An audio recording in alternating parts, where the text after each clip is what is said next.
Started. Hello, everyone, and thanks very much for joining us for this webinar, which we are really excited to be delivering today. My name's Natalie Eggleton. I'm the CEO with FRRR and have had the absolute privilege of working on this program since its early days, along with many others. We will be sharing the report with you today. Excellent. So yes, today we're really excited to be sharing the outcomes of the evaluation report of the Tackling Tough Times Together program. And before we get into the detail, I would like to acknowledge country. We are coming into this Zoom room from all parts of this beautiful land that we share with many traditional owners, First Nations leaders, and today I'm coming to you from Dja Dja Wurrung country in Bendigo, where FRRR is headquartered. So I would like to pay my respects to their elders past and present, and particularly also acknowledge and pay respect to any First Nations people joining us on the webinar today. The work that we do at FRRR is grounded in place and in people. In every grant and community conversation that we have is really grounded in an appreciation and gratitude for the care that has been taken of this country for many thousands of years by First Nations people.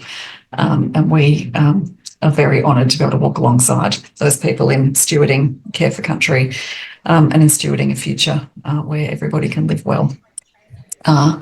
So with that, we'll move through the presentation. We're really delighted to bring some community voices into the conversation today as well as our staff. So I'll just quickly introduce Nina O'Brien, who is our Disaster Resilience and Recovery Lead. Nina's going to be doing the lion's share of the presenting today. And we also have Jan from the Beltana Progress Association, who is going to talk to us about her community's journey and experience with the program. So really can't wait to hear from Jan as well. We will take you through a bit about FRRR, a bit of background on the Tackling Tough Times Together program, how it came to be and where it landed, and then the insights and outcomes from the evaluation report that has been prepared.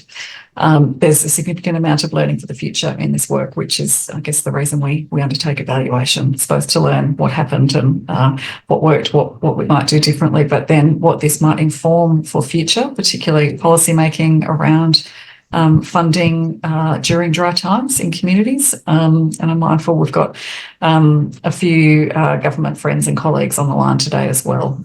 So I'm really delighted to be hopefully able to inform some of the thinking, particularly as we are conscious of particularly dry times emerging in parts of the country.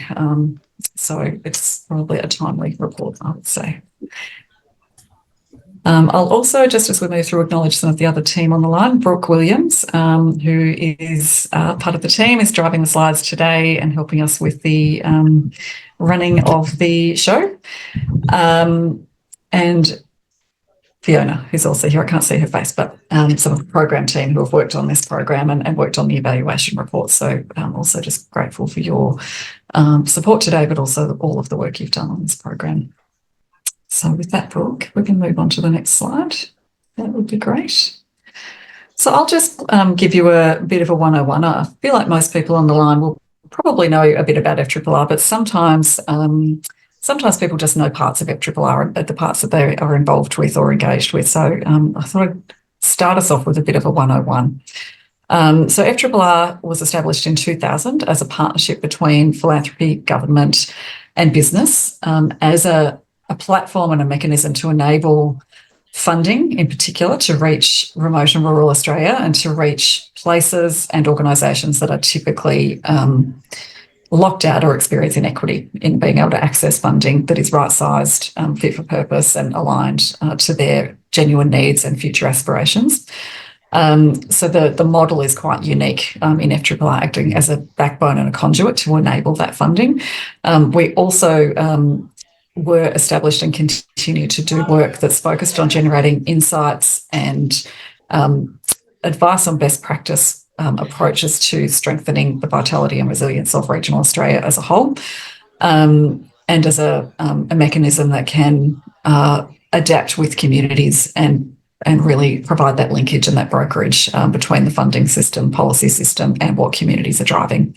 So we are unashamedly biased towards smaller and more remote communities and towards grassroots organisations, because we genuinely see the power in the work that they do, and we see them as being a critical part of the muscle behind sustaining regional Australia and its significant contribution to Australia's wellbeing as a whole, and to global systems, including things like food systems, obviously.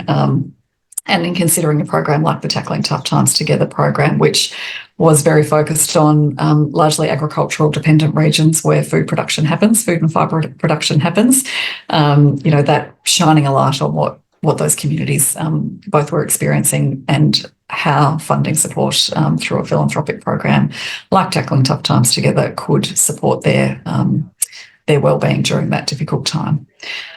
So our strategy is anchored around 4 pillars, which is around people, place, climate solutions and disaster resilience. They are very intersecting, and our team of portfolio leads work in a highly collaborative way to deliver initiatives that focus on those intersecting portfolio areas.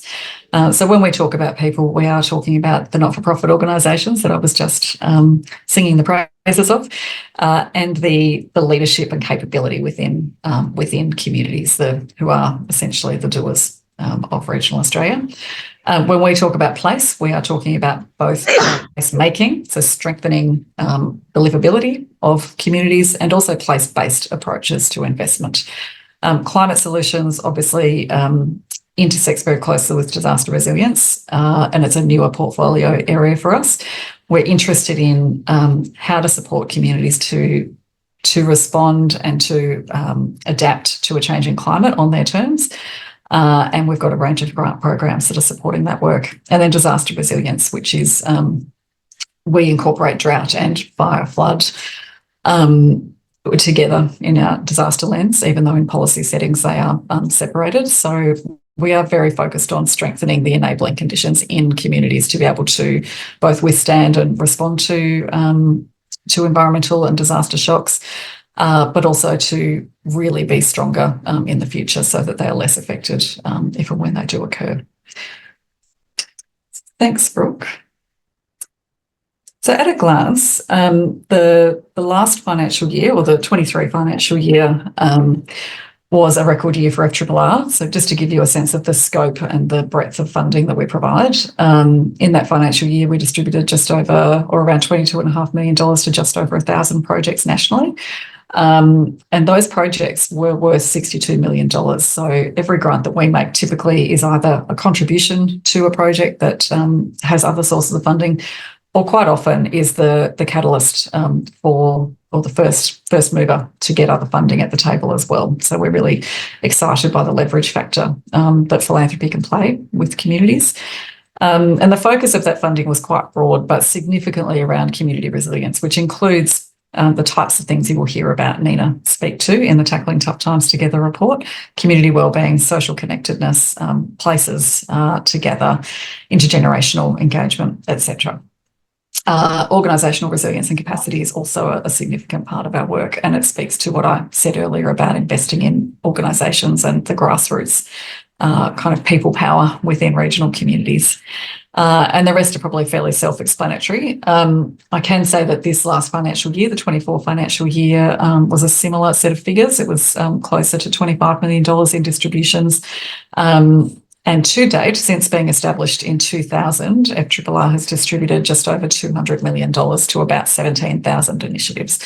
So that map is starting to get pretty filled out, and there's a significant story there about what regional communities are doing and have done over many, many years to continue to strengthen the vibrancy, the livability, and the vitality of their places. And one of the best things that we love about our jobs here at FRRR is being able to connect with communities and get on the ground and really see and feel the reality of life in the very far reaches of the country, and get a real feel for what works. And when we're putting money on the ground, how to do that to the best possible impact.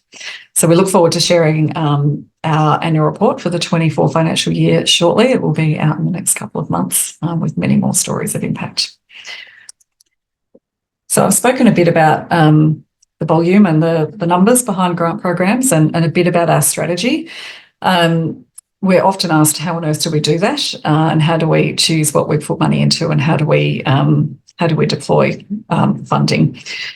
And the best way to conceptualise that is that we work on a spectrum of breadth to depth. We think about the need for rural communities and remote communities to have access to really broad funding. It's not always about big grants. It's not always about big strategic ideas. Often it's broad stuff that's needed. It's community facilities and infrastructure, making sure that, the local kinder has got good play equipment for the children, that the local emergency services organisations have got good facilities for their volunteers, etc. So, the broad stuff that helps to keep towns going, and we know that stuff matters. We also know that we need to partner with communities on quite targeted investments on particular issues and both challenges and opportunities that are there. And then we know that also when communities are ready and when there's the right space, doing really deep, long-term place-based work matters and can really be a catalyst for a community to go from sometimes just keeping it together and keeping ahead of things to really thriving and really getting ahead of some of the opportunities and challenges that they experience. So we have a range of initiatives that work across that spectrum. And some examples here on the screen are, our small grants program, Strengthening Rural Communities, would be pretty well known to many rural communities across Australia. It's our broadest program. It's open all year round. We assess it every quarter. And it is about just keeping things moving with communities. And then in targeted focus areas, the Tackling Tough Times Together program would sit in that bucket. It was a very time-limited, targeted program to support communities with really specific types of funding over a period of time. When we move into the sort of longer term, deeper programs, the work that we're doing with the Future Drought Fund would sit in that camp. It's a multi-year program really working deeply on drought preparedness at a community level, focusing on the social resilience aspect of that. So they're multi-year grants. It tends to be larger amounts of money with quite a strategic focus, and it complements all the other work that communities are working on. And the other that is sort of worth mentioning is an initiative called the Investing in Rural Community Futures program, which is a place-based program focused on not-for-profit capacity building in a place over 5 years. So it's a fairly significant time and funding investment as a model that can help a community really invest in its organisational infrastructure and invest in its capability and capacity through things like strategy, governance, human resource, workforce planning, etc. So that's a really impactful model as well. So you can see there that they all play a role. And if you are joining us from a regional community and are interested in learning more, we really would love to have conversations with you about that. So please do get in touch. And our website has plenty of information on all the programs as well. And we would encourage you to sign up to our newsletters, which always provides updates on opportunities that are there as well. So that's a bit about FRRR, the 101. I'm going to hand to Nina O'Brien, who's going to take us through the Tackling Tough Times Together background and program and the report impact. So thanks, Nina. Thanks, Nat. Look, with such a long-running program, it really is worthwhile understanding the social context and the the real immense impact that this program has had before we move into the actual insights themselves. So, look, in such a long-running program, it's important to recognise that drought really does have an enduring and challenging, has always been an enduring feature within the Australian landscape that's had profound impacts right across the FRRR's 25-year history. And supporting local not-for-profit organisations is a really critical part of working alongside communities so they are able to respond to those challenges. In deep recognition that strengthening and sustaining those communities throughout those challenging times and into the future is really, really critical. So while we work right across the drought cycle at the moment within FRRR, this particular work really focuses on that in-drought and that recovery period from drought. So specific insights in relation to this. And one of the great joys of undertaking the task of capturing the insights and impact of this program is that we reviewed an immense amount of information, and a big thanks to the JAW communications team who worked alongside us to do that. And in reflecting on, some of our staff reflections from back to 2017, which was about midway through the program, I thought that quote there from some of the staff, bringing people together during difficult times, is absolutely critical. Social cohesion is literally the glue that binds these communities, and when adversity strikes, it can easily be reprioritised, especially if it's costly or doesn't respond to the local context. And I think that quote really speaks to the heart and the real purpose of 4T. I think that during times of immense challenge, it's just so important for people to remain socially connected, engaged, and feeling like they're really supported. And I think 4T program, which we'll go on to speak about now, can really speak to the impacts of that. And in such a long-running program, it's important to understand where we've come from and over a significant period of time. So we can do that by looking at the numbers, but sometimes we also need to look at just the quick visual indicators of, how drought, started to emerge in, particularly in Queensland and northern New South Wales, and how that evolved to a national spread, and to where we're sitting at the moment from a monitoring and, perspective. So to go right back to the early days, back in 2014, it just by pure conversation, FRRR, in conversation with the Tim Fairfax Family Foundation, were talking about and monitoring the needs and the emergence of drought in Queensland in particular. And there was an identified need for support to community groups that were grappling with some of those challenges. So over a period of time, and with other philanthropic donors joining the conversation, such as the Yugulbar Foundation in northern New South Wales, what we really refer to as stage one, or the first stage of 4T, was born.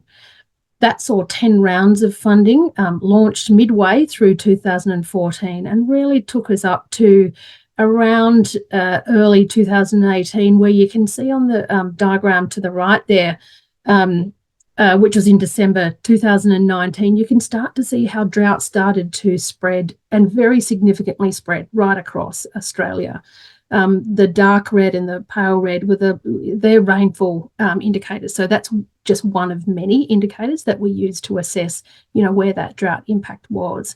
But you can see that took really significant and wide-scale spread right across Australia. And so we were fortunate enough to work alongside the Australian government to receive $15 million that enabled the national expansion of the program across a further 5 years.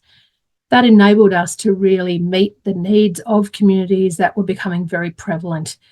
We were also undertook a review of the program just prior to that time, and were expanded and strengthened the focus, diversified the focus to include addressing volunteer fatigue, reiterating and strengthening the focus on capacity and capability of our not-for-profits, making sure that young people weren't disadvantaged through education participation. We know that sometimes occurs within drought, and economic recovery and renewal joined the initial priorities of the program, which was around building social cohesion and connection, leadership and skill development.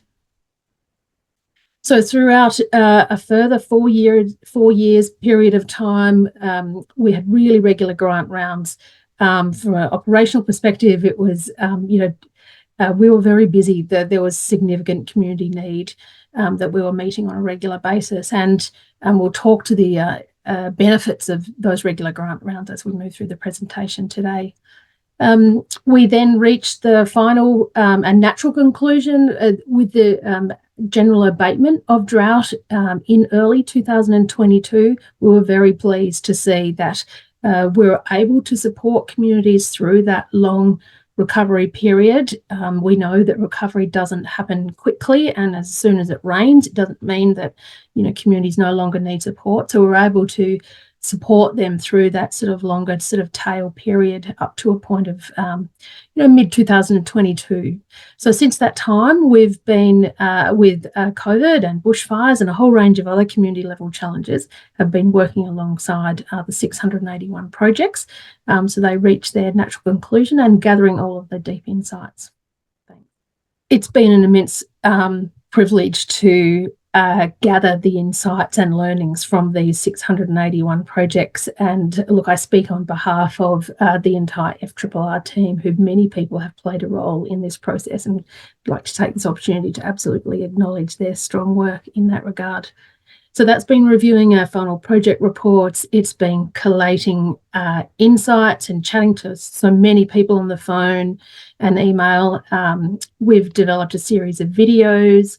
We've also developed a series of case studies and podcasts. So, we capture insights and learnings in a whole range of ways, and we're very pleased to be able to launch those today. In an overarching way, what that deep sort of intellectual insight was able to tell us is that it really did reiterate the clear benefits that the 4T program was able to achieve, both during the drought, but also in the longer term, to mitigate those long-term impacts to local people and communities, both through investment in human and social capital, but also through really critical investment in infrastructure that becomes enabling for short and long-term community vitality. So a quick snapshot of 4T by the numbers before we dive into the richness of the outcomes itself. It really has been a significant undertaking, $18.6 million across 681 projects. We assessed 1,790 applications requesting 61.9 million. So again, a big shout out for the team for that immense amount of work and due diligence that goes on behind the scenes here at FRRR. Fantastically, the leverage achieved from this investment is $1.19 for every dollar spent for those projects that reach a value of 40.8 million. One of the things that we're really proud of is that 84% of this investment reached outer regional, remote or very remote communities across 329 postcodes. And super interestingly, over 500,000 people had benefited across the delivery of those 3 tiers of funding and the national reach. So that diagram below there just gives you a quick snapshot of just where that investment reaches into the far corners of regional, rural and remote Australia. Like all good programs, we had very clear set objectives when we were starting out to sort of work through a structured and considered approach. 35%. So if we just talk for a moment about the top 3 program outcomes by objective, 35% of the investment was directed to reducing volunteer fatigue and building organisational capacity. 25% certainly reduced social isolation. 22% importantly supported local economic recovery and renewal. And you can find the full details of this data in the final written report if you're interested. By project outcome, skip to the next slide. Thanks, Rook. Doing a fantastic job there in the background. 39% of the investment enhanced community identity, wellbeing and sense of place. 36%, so pretty even really, in terms of promoting environmental health and sustainability. And 33% stronger individual and community resilience. And if you're wondering why that does add up to more than 100, we do had, when communities tell us the impacts, we actually can count. Communities do relate, multiple outcomes when it comes to articulating what their projects have benefited. And importantly, 32% of projects resulted in more engaged or participative communities. And not to be forgotten there on the right-hand side, stronger local economy, so 23% of the projects. So really strong theme there.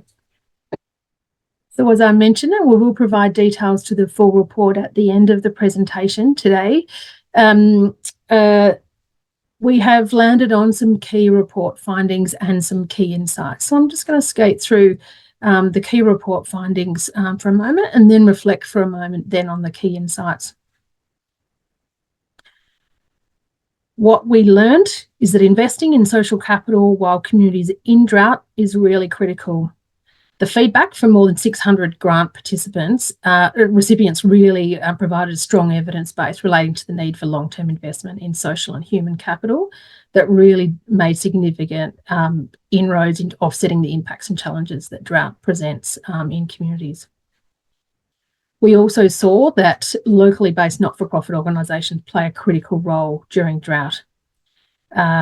much of what we supported was investment in strengthening the capacity of individuals and locally based being really critical, not-for-profits. That resulted in an increase in confidence, an increase in creativity, and a really increase and a cultivation of positivity that results in a whole of community quality of life that's so often much celebrated, but often really intangible to quantify when you're talking about grant programs.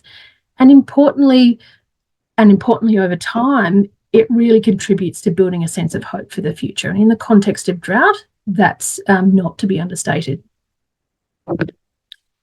What was also really critical and interesting insight was support for community-driven economic stimulation and diversification, and noting that that pays dividends well beyond the drought, both economically and socially. So often we think about economic development in, just job creation and, hard metrics like that. What we saw is that by creating stronger economies, these communities are more socially participative and more highly engaged, as well as the addition to the increased financial security derived from funded projects across the drought-impacted communities. Regional festivals and events were a particularly important driver during the drought context, and there's some great examples, such as Bacon Fest, in the report that you can dive into the detail of, and indeed participate. I believe they've just had their festival a week or fortnight ago. What we also found is that investment in social and professional networks is critical to long-term social cohesion and wellbeing, both in drought and beyond. And the 4T program and the funded projects have played a really important role in strengthening those local networks that pay dividends and are a key factor both during drought and in building future drought resilience that we are now sort of really starting to pay attention to and further invest in. Another one of the report findings was that investment in infrastructure provides the means for community groups to deliver future initiatives. Funding recipients certainly highlighted to us that practical upgrades and infrastructure were strategically critical to the vitality and sustainability of their towns, particularly in really small communities where their ability to fundraise is often significantly hampered or just decreased to zero. And that having safe and welcoming places is really critical to enable that sort of social capital building in amongst that process. One of the other deep insights from the report is reflecting on the balance and the role that both philanthropic and government funding plays. In the context of philanthropic funding, it's a really powerful activator and lever, allowing for and being agile enough to respond to rapidly emerging issues like drought, often as they do occur, and to prove up models of support. The 4T program was, as we've just spoken about, was initially backed by philanthropic capital to really address those what were at the time locally specific needs that then became national and then were able to join with government to actually deliver, a really considered and strategic approach. So in closing, can we just take a moment to reiterate that the 4T program is truly, something really special. It remains a unique mechanism in the funding landscape across rural, regional and remote Australia, and its ability to support regional communities across time and to a depth with an ease of accessibility when other funding is not available. In reflecting on, the truly things that were special about the program, we reached some key insights, and two of those in particular that I thought were relevant to the conversation today.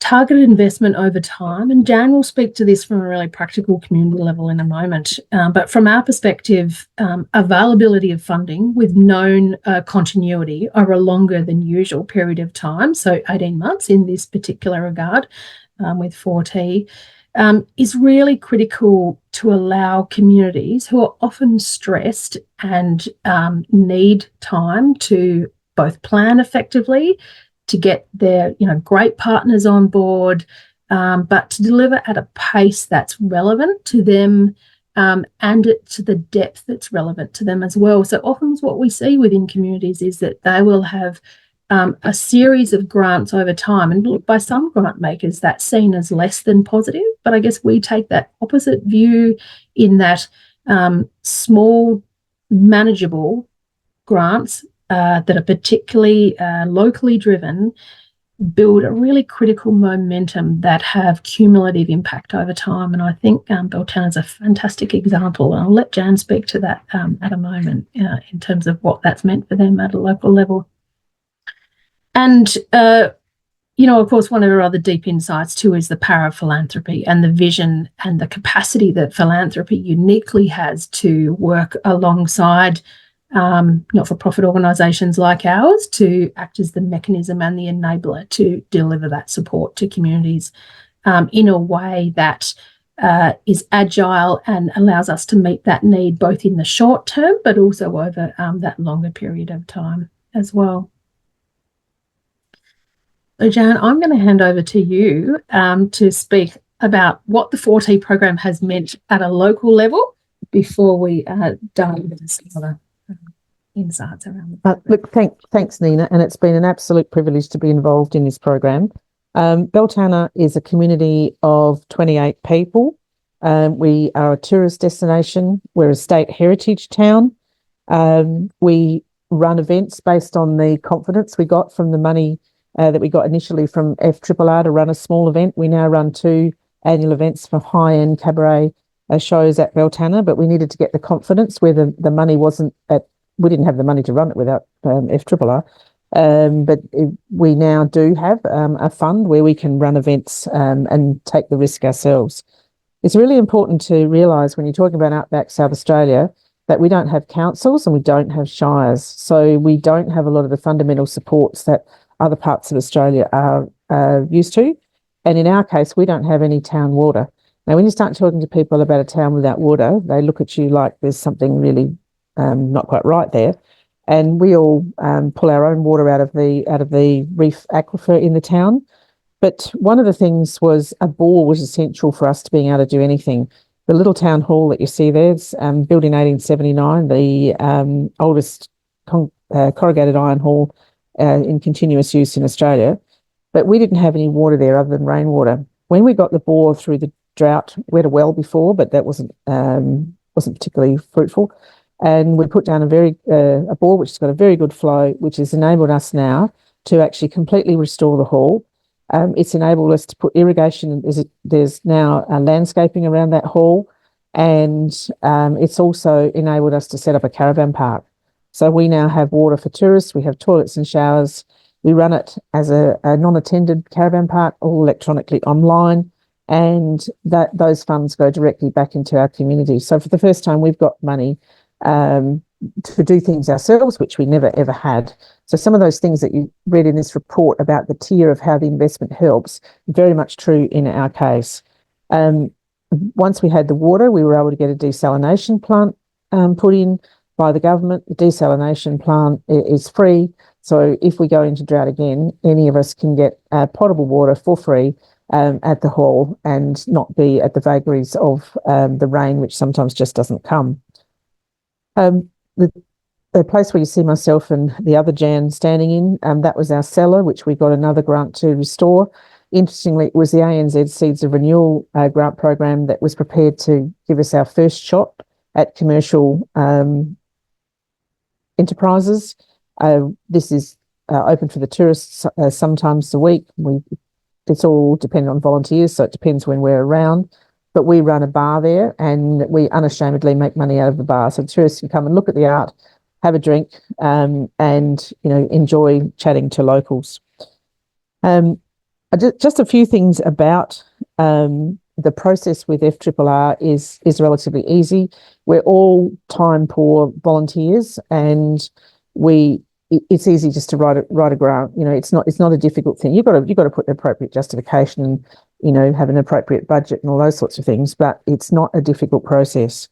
On the side of that hall now, we've through funding through another mechanism, and we've got a deck for sunset drinks. So that's how we continue to have an entrepreneurial focus and get money into our community that comes from people who don't live there. Trying to raise money all the time from your own small community gets really, really hard And in a drought, that money just doesn't exist. We've put in a beautiful water feature, which is now encouraging the birds to come to the hall, and that's great for the kids who get to learn about nature. We get to see whether the water feature brings the snakes in summer, but we'll face that when we get to it. I'd like to stress that events are really important through drought. Sometimes people think they're not something that you get a benefit out of. I've just chaired one of those drought reports that Natalie spoke about at the beginning. Universally, in every community we consulted about drought resilience, they came back and said the events are really important. Simple events that we don't have to pay to go to because we're actually broke, but they're organised with food and we can come. They give you a huge mental health lift, and they were all talked about in terms of mental health. So I think that's something that you can never underestimate. And I'm talking about in our little town, everywhere you walk, there was over 3 summers, there was a carcass of another roo, and the town just stank. So every summer, the town would stink of dead carcasses of kangaroos. It wasn't a nice time. So when we could have events and give everybody a lift, it really did make a difference. It also helped a lot with family reunification. Sometimes the older kids with families came back for the event and spent the weekend with their families. So the whole mental health context around events is really important. The thing that I think about that philanthropy offers to this, which is different from government funding tends to come with things that government can fund and things that government can't fund. Philanthropy has a little bit more flexibility under all of the rules and acquittal processes that FRRR use to actually take some risks sometimes, which are not so easy for government to take. So I can't stress how important the philanthropy has been to us. And interestingly enough, with the philanthropy from FRRR, we've had some private philanthropy. They're not big donations, but donations of $500 that have randomly turned up.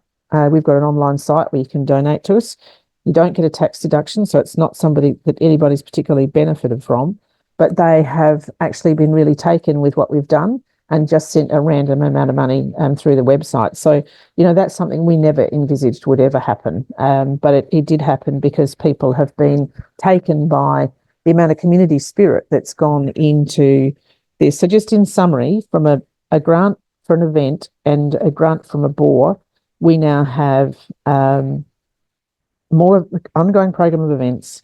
We have a caravan park that makes us more money. We have a desalination plant and facilities for tourists. So none of that was possible without the beginnings of the grants that we got through FRRR. So thanks, Lynn. I'm happy to take any questions at any stage.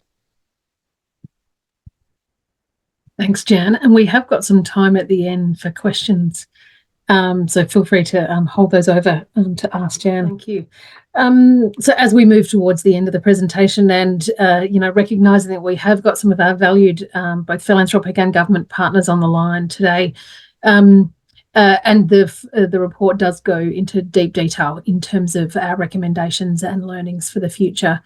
But just a quick opportunity to go over those today, both on who to fund and what to fund.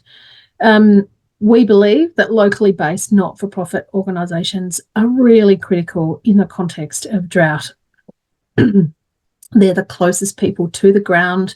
They can ensure that the support gets activated really quickly and in a way that makes sense and that's relevant and locally needed. And that, across the amazing amount of diversity of ways in which you can do that. So it really is true when we say that one size doesn't fit all communities. Working alongside locally based not-for-profit organisations enable us to do that. We also believe that there is real strength in diversity of organisations and types of people that we're able to support as well.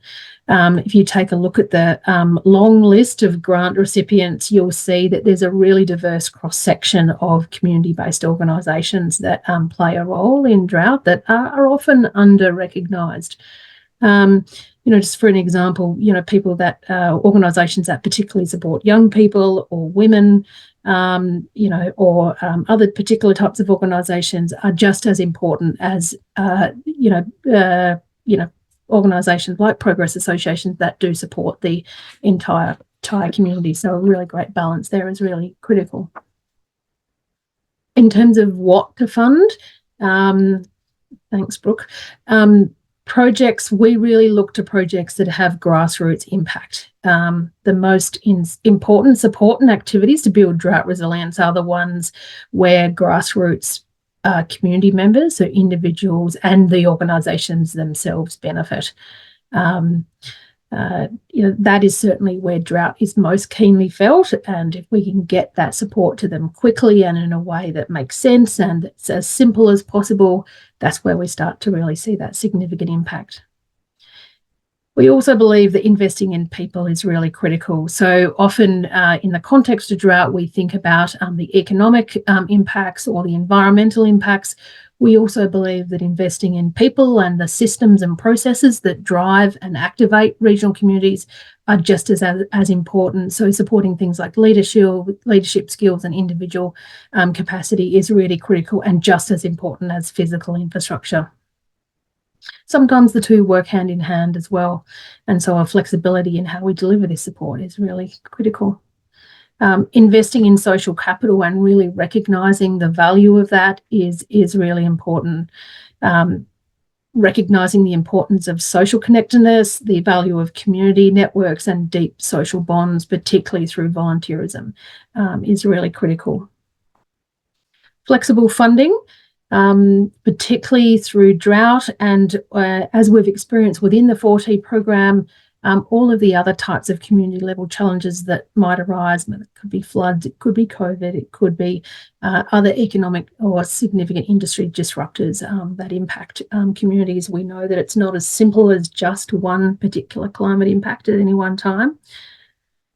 What's really important in the context of that is flexible funding. So we really recognise that each individual community has unique circumstances and context around it, and the capacity for a funding program to adapt to that and flex within still with a deeply held due diligence that sits below the surface, of course, but for us to enable for us to be flexible to meet community needs within that is really critical. We recognise too that during drought, it's important to recognise the value of volunteering and the actual costs it takes to run not-for-profit organisations themselves, and that often volunteering is severely challenged during times of drought. So, it's the practical things about how we construct our guidelines and what we recognise as important to be able to cover, given that fundraising function is severely hampered during times of drought. We also believe that investing in preparedness is really critical, helping people to work towards think towards the future and build those real opportunities when the time's right. So, it's important to adapt our support both in the short term sort of critical needs when drought emerges, and then as we move into that recovery period and further into preparedness, it's critical that we shape our conversations and the way in which we can walk alongside communities to be flexible and meet those needs, and think about how we can be better prepared for the future is really critical as well. So look, we've really just skated over the surface today. If you want to dive into the deep richness of some of these learnings and some great case studies and examples of that demonstrates this evidence base that we've developed, we can pop the link in the chat there, Fiona, when you get a moment, to the full program report. Drop by the 4T program page on the FRRR website. That's the one-stop shop of information with regard to the full PDF report, but also the 10 podcasts, including Jan, superstar from Beltana. You're about to hear at length just some of her insights and the other community groups that we've been able to work with to really elicit the diverse impacts that drought has had in their particular unique localities right across Australia, but also how they've been, in a lot of instances, really creatively and innovatively been able to respond to those challenges. Big thanks to Nance Haxton for working with us to develop those things. And as per, yes, Nat's comment in the chat there, do feel free to start popping your questions in there.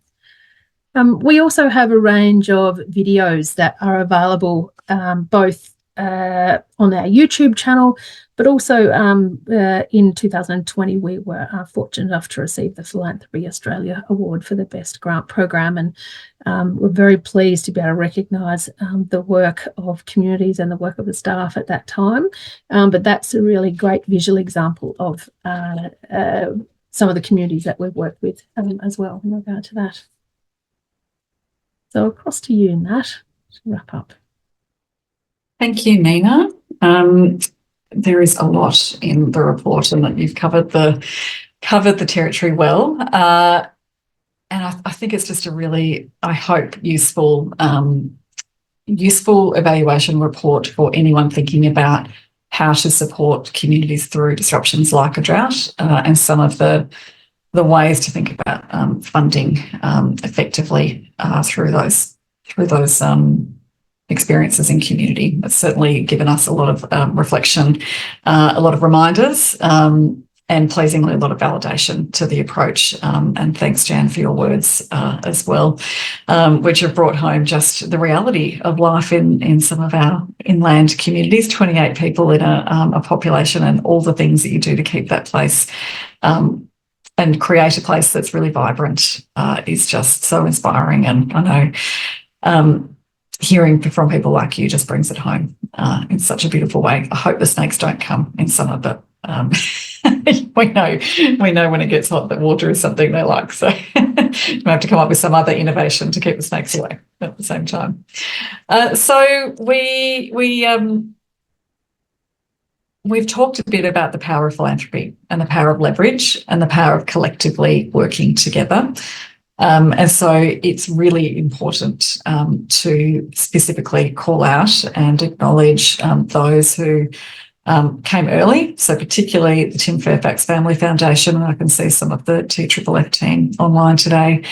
Their heart and soul is in regional Australia and particularly Queensland, and Tim and his family. And they knew and absolutely understood what drought meant and what was needed. And so their early backing of this idea, it started with going out and sitting down with communities and listening to what was going on, understanding what might help and putting some dollars behind it.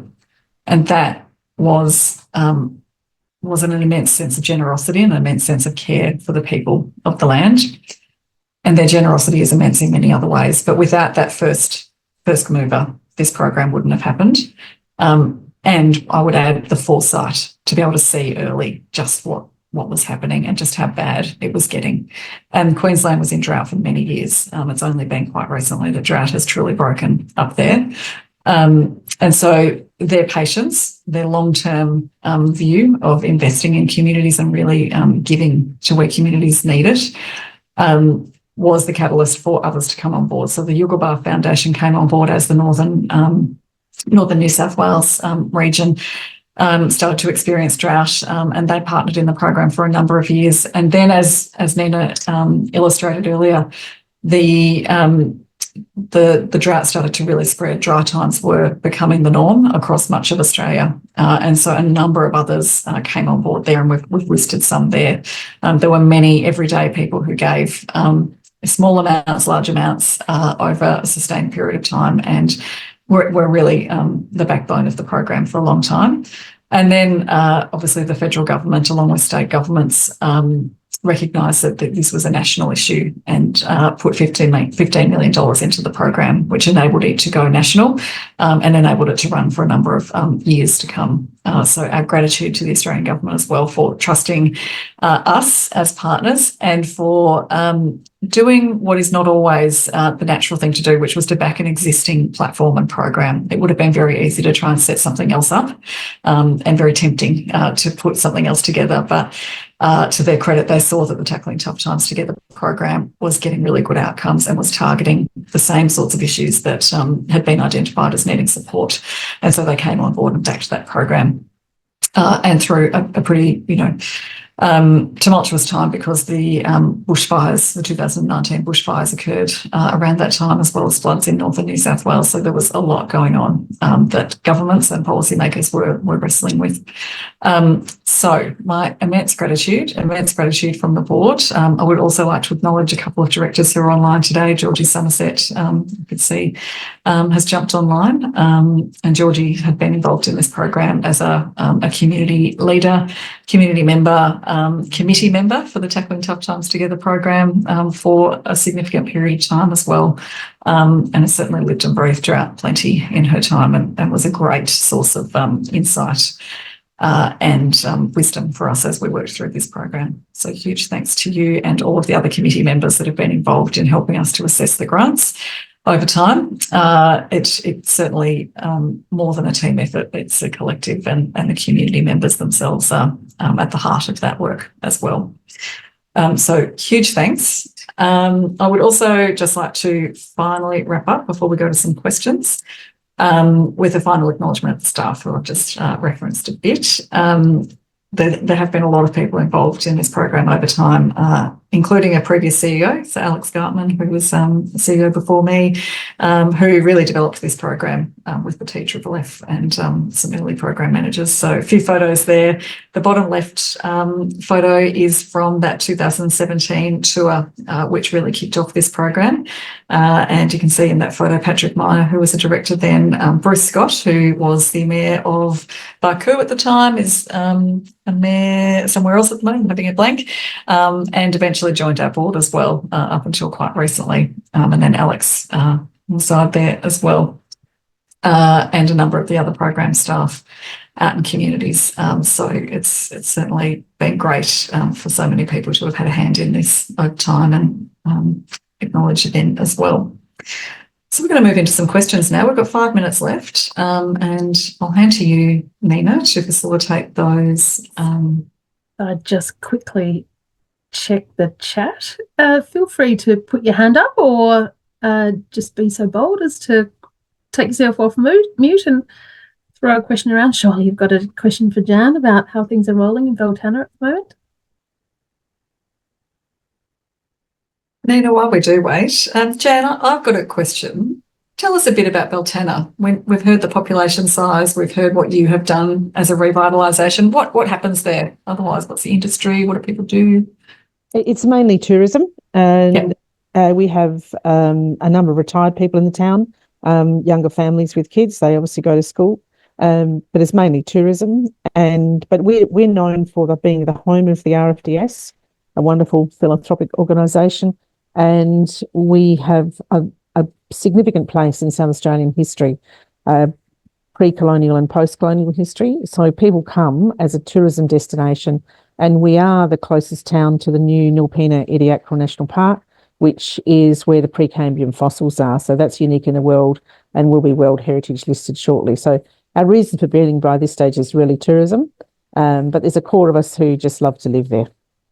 Why wouldn't you? Sounds amazing. Yeah, thank you. And of course, during the drought, getting people to keep going out to those towns was so important for the economies. That was a really big message that we sent all through the drought, was keep going to these towns. They need people to come. They need people to spend money there, go and stay in the accommodation, go and eat dinner at the pub, do what you can, go and buy a drink at your bar and your gallery. So we were really, that was an important thing that we noticed could potentially, pardon the pun, dry up during a drought is, if people are not visiting, that can have a negative effect.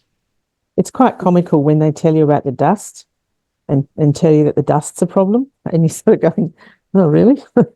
In a drought, the dust there all the time. But they're not used to it because they're coming from a city where surfaces are clean, and it's just not like that in a drought. So, but you're absolutely right. Tourism is fundamental to all of us in a drought.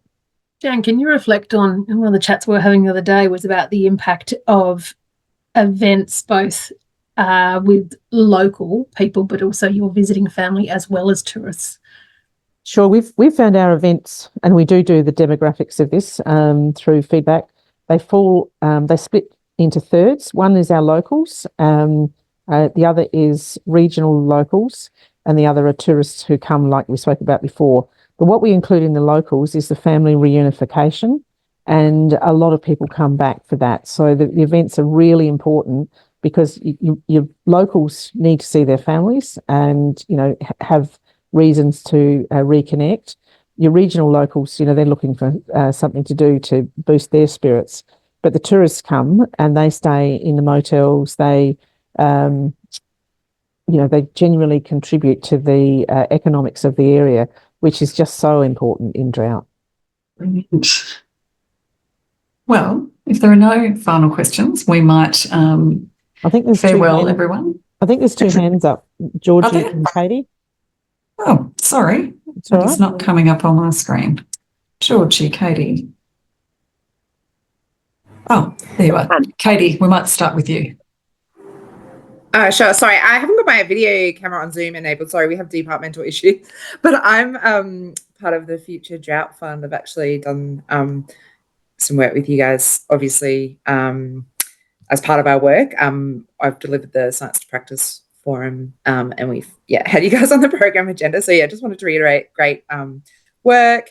I guess a lot of my role now is around sort of whole of fund comms for the Future Drought Fund and looking at case studies and other things. But I guess speaking to the slide that you showed earlier with the list of case studies in sort of conjunction with the report, just wondered if someone who's had anything to do with I suppose selecting those and producing those could speak to what they look like and where you've sort of focused in on, whether it's more around project outcomes or impact or implied impact, because obviously we can't always speak to the definitive impact of a program and measure that effectively. But I guess for your case studies, without going and looking at all of them and realizing that I have seen some over time as well, I guess what your focus is there for, I guess, telling the story of the FRRR and who that's targeted towards as well. Is it just people you want to apply for grants, or is it is it also about awareness of FRRR as well? Do you want to take that, Nina? Yeah, thanks. And thanks for the question, Katie. Look, do dive into, and if Brooke has the report open, I'm putting her on the spot here from a technology point of view. We can share a brief snapshot of that PDF if that's in the background. But essentially, they're a simple one-page case study that's contained in the written report, and they speak to the impact, because I think the numbers tell you one thing. The stories and anecdotes, so like Jan has shared with us today, but through all of these communities that we've worked with, the stories are really what hits home in terms of the practical impact that has on the ground. And so that does focus on what that's meant for local people. So they're relatively short, 200 to 300 word impact case studies, but we do have transcripts of the podcast. The podcasts range from like 20 odd minutes to 30, 40 odd minutes, and we do have transcripts of those as well. And so the audience for them is certainly the communities that we've worked with, because it's important that we share back those learnings with the communities that we're working with, but it's also to people like yourself to actually understand the real impact that this work has on the ground. Awesome, thank you. Good. We're pretty up for time, but Georgie, did you want to wrap us up with one further? Just very quickly, Nat, and thanks, Nina, for running us through some of the highlights, and Jan especially for sharing Beltana's impact story. But I just wanted to recognise the role of FRRR in actually providing a vehicle and a trusted partner for communities, because I think that's so critical across regional and particularly more remote and very remote communities. It is a trusted relationship, and I just wanted to recognise that role of the leadership of FRRR and the ability of FRRR to actually really collaborate and be trusted by communities that will be genuine in that partnership. So just acknowledging your leadership, Nat, and obviously previous ones as well, but just the role that FRRR plays right across rural Australia in this sort of field. And I think the impact of the 4T really brings that to light. Thank you. Thanks, Georgie. Very kind of you. All right. Well, with that, we are 3 minutes over, but I've really appreciated everybody coming along and hope that you have found some insights in today's presentation. As I've said in the chat, if you would like to unpack anything in further detail, please reach out to us. We are always happy to sit down and talk through what we've found and help others in their thinking through as well. So with that, we'll sign off. Thanks very much.